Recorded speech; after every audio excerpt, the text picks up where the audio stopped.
How the trucking industry is working to address the truck parking crisis.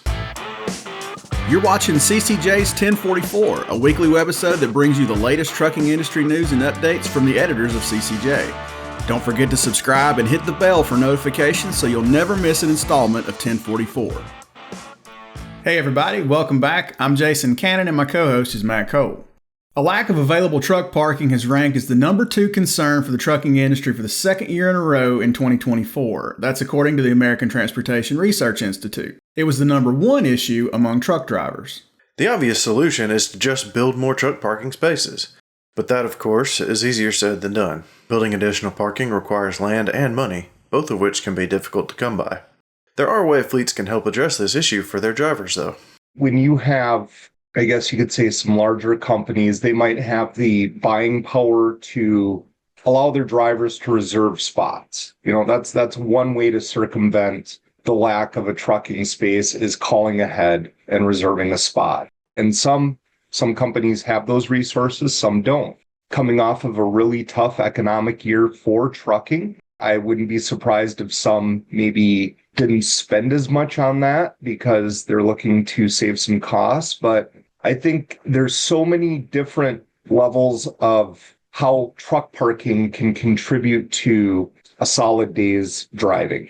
The driver can relax, the driver can refuel, the driver feels safe, the driver's in a spot that they've got the right amenities, and they can then start out their day on the right foot. I hear a lot of times, and we specifically have rolled out what's called roadside parking alert, which in essence, after a certain amount of time, creates an alert to the fleet manager, safety manager, whomever gets those alerts, that the driver is on a highway parked for some reason. And after that amount of time lapses, then the driver manager, whomever, once they see that alert, they can reach out to the driver to make sure there's no problems, issues going on, need to be hooked up with road service, and ensure that there's a legitimate reason why they're pulled over, because we know what can happen if they're not pulled over for a valid reason, which happens from time to time. But in any case, it creates some unsafe situations at the worst, and at the best, not having a good parking spot will drain some funds based on productivity, drivers searching for an additional spot, reduced hours of service, potential risk of off-duty driving misclassification that can give you a log falsification on your CSA. I've heard all of these things being impacted. There is definitely a real truck parking problem in many areas across the country, but sometimes there's just a lack of truck parking availability information getting to truck drivers. Several states have installed roadside signs to let drivers know how many open spots there are at upcoming rest areas. It's something where if I was driving down the road, let's say I had plenty of drive time, but I only have 45 minutes of on-duty time left before I have to take a break, knowing that 30 to 40 minutes away there's an open parking spot would give me kind of a sense of relief. Now, as an over-the-road driver, I'm probably going to do a lot of pre-planning, and the best OTR drivers that I've ever talked to plan for contingency, plan that if they can't make it here due to weather or other factors, they're going to go to this location and park. But the additional resource of rest areas, I think, is fantastic. And it's a good first step to maybe create more spots and kind of a future blueprint on how this could be done, maybe even privately with truck stops, mimicking the type of notification system that the DOT is. And there's probably some synchronicity there that they could exercise. Adam says that while drivers do have some options within their hours of service to find a safe place to park at the end of their day, law enforcement may not always see it that way. There's got to be more leniency with enforcement when it comes to this particular issue. The problem with that is that people can lie, and it's difficult sometimes because drivers' best intentions might end up being something they didn't think of, or an option of parking they didn't think of before they used off-duty drive to boogie 10 miles down the road to park at another truck stop. And an officer might give them a falsification over that. So I feel like there's got to be some leniency involved in that as well, so that people aren't so cagey about using their options when they don't have a safe place to park. Now, the more fleets can do to help drivers when it comes to finding parking, the better their performance is going to be. It's in the driver manager's best interest for the driver to be of the right mindset, have the right attitude, and not stress about some of the small stuff. The more our mind can be on the job, the better we're going to be at it. And the right kind of attitude we're going to have. And I feel like attitude drives performance.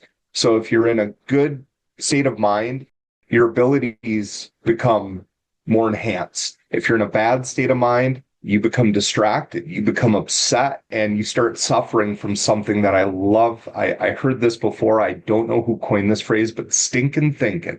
Drivers have a lot of time on the road to do that, and your thoughts can spiral to some pretty dark places. And all of that could stem from not knowing where I'm going to park. That uncertainty, people don't like that. So if you can lend more certainty to a driver's day routine, it's going to keep them in a good frame of mind, which will contribute to safety. They'll be able to sleep better that evening. They're more likely to have a nutritious meal or a meal in general. You know, if you're stressed out, sometimes you don't eat because that physiological response outweighs your hunger response. And then 3 hours later, when you're not as stressed, but you're feeling upset and angry, you might think, well, why am I so angry? Why am I mad about something? And all of a sudden realize, oh God, I'm hungry. So your emotions are kind of overriding some of your body's responses. That can be a bad thing. So to circle back to it, I feel like it's definitely top 5 things that a driver manager wants and needs to have in place to know where their drivers are going to park, logistically speaking, but also for the driver's state of mind and the driver's ability to perform their job. Adam says there are a few ways fleet managers can help their drivers in finding parking. Yeah, everybody has access to GPS systems and top-down map views, things like that, where a driver manager can do a little bit of reconnaissance in an area where the driver's going to be parked for that evening and say, okay, so here's your options, especially with a newer driver that hasn't gone to a certain area. You know, you're not talking a 20-year veteran that knows every little truck stop on every stretch of road. We're talking about a lot of newer drivers that might be considered experienced at 6 months. And that's what the industry has evolved into. So the driver manager can be just a pure lifeline in terms of, okay, I'm researching this, and let the driver drive, and you do the heavy lifting and look at the maps to find out where this is. Now, also, you can use systems like Trucker Path or Truck Parking Club, which also rely heavily on crowdsource information and things like that.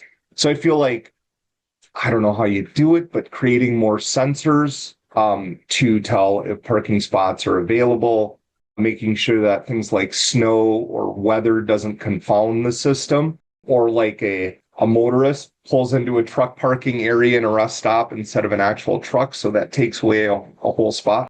That has to have some measure of enforcement there. Online reservations, so the ability for a driver manager to say, hey, I got a driver coming.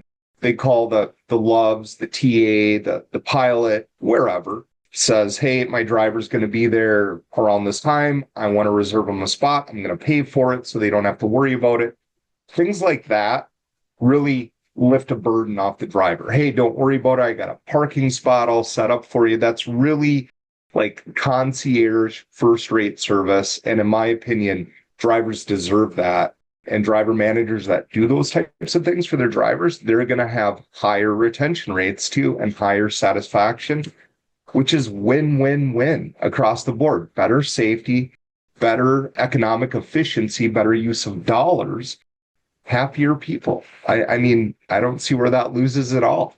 Adam says the lack of flexibility in the federal hours of service regulations when it comes to end of hours situations creates difficult situations for drivers and for fleets. Well, they thought they did a little bit with the off-duty driving. The problem is they didn't enact any statutory language with off-duty driving. Like, you cannot find it. You can only find off-duty. What they did do is released guidance, right? Like, so they've got a couple of pages of guidance on scenarios where off-duty driving would be considered acceptable.